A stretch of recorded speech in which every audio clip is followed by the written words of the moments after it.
chers passionnés de l'eau, bienvenue au calendrier de l'Avent Génie. Ho, ho, ho!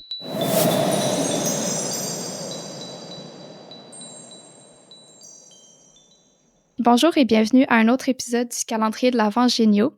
Aujourd'hui, je vais présenter un phénomène que je connaissais pas avant de préparer cet épisode. Donc, jusqu'à maintenant, dans le calendrier de l'Avent, on a présenté l'eau sous toutes sortes de formes, comme l'eau dans les rivières, les marées et l'eau dans le corps humain. On n'a pas par contre parlé de l'eau dans le ciel. Donc aujourd'hui, je vais discuter du sujet des rivières volantes. Là, j'imagine que vous vous demandez, c'est quoi une rivière volante? En fait, les rivières volantes, c'est des grandes masses d'eau sous forme gazeuse, donc de la vapeur, qui se déplacent dans le ciel avec la force des vents. Ces rivières se forment au-dessus des grandes forêts et elles sont aussi appelées rivières aériennes ou rivières troposphériques. En fait, les rivières atmosphériques sont formées grâce à deux grands phénomènes. D'abord, les arbres transpirent et évacuent de l'eau sous forme de vapeur, comme on a vu dans l'épisode du cycle de l'eau. Cette vapeur s'élève dans l'atmosphère, se condense et ensuite forme les précipitations. Ensuite, ce phénomène de transpiration, condensation et précipitation fait diminuer la pression atmosphérique au-dessus des forêts, ce qui attire l'air humide qui est au-dessus des océans pour former des grandes masses d'eau dans le ciel au-dessus des continents.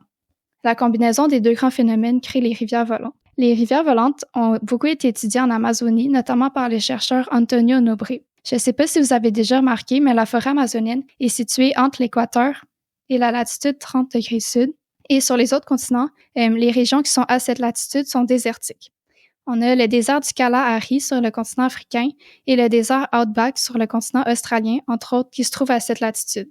Donc, les chercheurs ont longtemps cherché pourquoi, en Amérique du Sud, la région entre l'équateur et la latitude 30 sud n'était pas désertique. Cette anomalie scientifique s'explique par le phénomène des précipitations qui sont générées par les arbres de la forêt amazonienne, une forêt qui s'étend sur 550 millions d'hectares. Effectivement, l'impact des précipitations qui sont générées par les arbres dans le cycle de l'eau est très grand.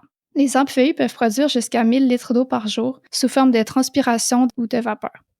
Les recherches d'Antonio Nobre ont permis de mettre un chiffre sur la quantité d'eau qui est générée par les arbres de la forêt amazonienne, et c'est une très grande quantité d'eau.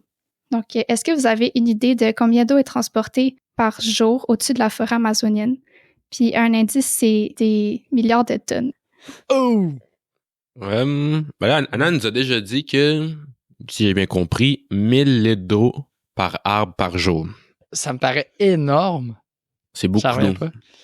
Puis il y a combien d'arbres? Il y en a beaucoup, là. Il y en a beaucoup d'arbres. Je vais prendre voyons, je vais aller au... Comment dire? Je vais prendre un guess. Milliards de tonnes. Tu veux-tu la réponse en mètres cubes ou en litres, Anna? C'est en tonnes. Ben, OK, fait que c'est vraiment en masse va. d'eau. Je vais dire 20 milliards de tonnes d'eau. 3 milliards de litres. c'est 20 milliards pile de tonnes d'eau par jour qui est transportée par les flux atmosphériques.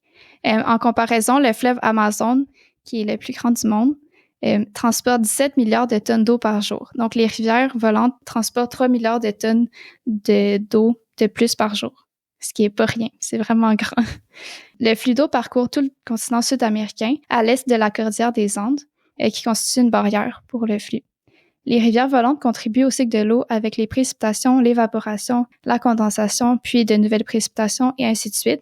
Et elles ont une influence qui s'étend même jusqu'au sud de l'Amérique du Nord. Donc, c'est vraiment un phénomène qui couvre tout le continent sud-américain, puis jusqu'en Amérique du Nord. Le phénomène a été étudié dans la forêt amazonienne, comme je viens de présenter, mais aussi dans la forêt boréale en Sibérie. Il y a des chercheurs de l'Université de Saint-Pétersbourg qui ont formulé le principe de pompe biotique. Donc, une pompe biotique, c'est un mécanisme qui contrôle et provoque les vents et qui permet d'attirer l'humidité des océans vers le continent. C'est ce qui se passe au-dessus des grandes forêts. Donc, la pompe biotique fonctionne grâce au phénomène de transpiration et condensation des grandes étendues d'arbres. La pompe biotique, c'est le système qui produit les rivières volantes. Donc, ça influence non seulement le cycle de l'eau, mais aussi celui de l'air, puisque ça permet à l'humidité de circuler sur les continents. Pour conclure l'épisode d'aujourd'hui, je voulais aussi mentionner que les rivières volantes qui existent grâce aux arbres sont menacées par la déforestation.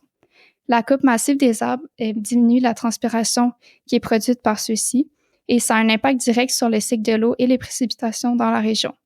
Des chercheurs indiquent que la forêt amazonienne et les régions autour pourraient devenir comme une savane ou un désert avec une diminution drastique des précipitations. C'est donc vraiment important de faire attention aux forêts pas seulement pour leur capacité à absorber le CO2, mais aussi pour leur part dans le cycle de l'eau. Donc voilà pour l'épisode, j'ai survolé le sujet des rivières volantes. C'est un phénomène assez complexe. Pour vous laisser avec un autre fait intéressant sur l'eau et les forêts, les chercheurs ont également découvert que les forêts peuvent produire leur propre pluie en saison sèche. C'est un phénomène qui est un peu relié, mais c'est pas exactement la même chose. Donc ça pourrait peut-être être approfondi dans un autre épisode plus long. À demain pour un autre épisode du calendrier.